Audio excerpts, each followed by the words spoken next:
بسم الله الرحمن الرحيم. بنبدأ المحاضرة الثالثة من الحياة السياسية والنيابية في مصر من قبل الحملة الفرنسية حتى 2020. اللي أنا عايز أقوله إنه طبيعة الشعب المصري لم تتغير رغم إنه مر بفترات عديدة ومراحل متنوعة، حتى الثقافات اختلفت، لكن الطبيعة بتاعة الشعب المصري ما اتغيرتش. أنا هضرب لكم مثل بسيط كده. لما جينا نعمل نظام إداري للدولة، أول من بدأ يعمل نظام إداري للدولة كانت الحملة الفرنسية.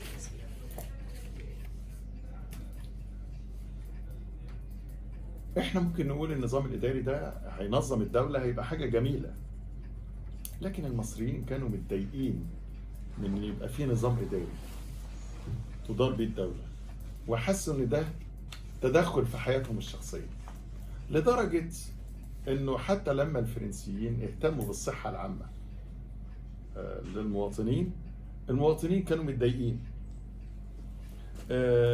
وقال لك هم بيتدخلوا في حاجة لا تعنيهم ليه. حتى لما تدخلوا في الصحة العامة لعدم انتشار الأمراض، ولما تدخلوا في الصحة العامة لما قالوا ما ينفعش أبدا ندفن الموتى جنب البيوت. كانوا زمان المصريين بيعملوا إيه؟ واحد مات يدفنوه جنب البيت. قال لك لا، لازم المقابر تبقى بعيدة، ده مثلا كمثال. لا، قال لك لا لا لا، طب ودخلوا في شؤوننا ليه؟ ده طبع المصريين في هذه الفترة. وبرضه رغم انهم كانوا رافضين المعاملة بتاعت المماليك ليهم، ولكن كانوا راضيين بالحياة معاهم طالما يعني ما فيش جور او ظلم قوي، يعني اهو يلا هم موجودين وخلاص والدنيا ماشية. يعني دايما في ظلم بس مش قوي، يعني طالما احنا عايشين وبناكل ونشرب ايه المشكلة؟ ورغم ان هم كانوا عارفين انه الشيوخ والعلماء في الفترة ديت مقربين للمماليك وما بيغرموش حاجة ولا بيدفعوا حاجة، ما دول عليهم إعفاء بقى، ما برضه دول رجالة المماليك، ما قصة سودة عادي كويس. رغم ذلك كانوا يروحوا للشيوخ عشان يتوسطوا لهم عند المماليك. نفس الكلام بيحصل عبر التاريخ. تبقى عارف ان الراجل دوت ظالم، وان الراجل ده مسؤول وحرامي وان بتاع، وتروح تطلب منه الخدمات. هي نفس القصة، يعني ما كانش فيه مقاطعة، يعني اللي بيحصل عبر التاريخ.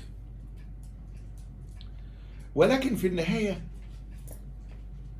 كان الكل عايزين ان يبقى فيه نظام كده الكل يبقى مستفيد منه وخلاص، سواء كانوا طبقة عليا او كانوا ناس بسطاء. المهم الحياة تبقى ماشية. يعني طبيعة المصري طول عمره عايز الامور ماشية وخلاص، ما بيخشش في التفاصيل، حتى ولو يبقى عليه شوية ظلم مش مشكلة، بس المهم الحياة. لكن قصة بقى ان يبقى فيه نظام وقانون والتزام والكلام ده ما كانش موجود، اللي هو حريص.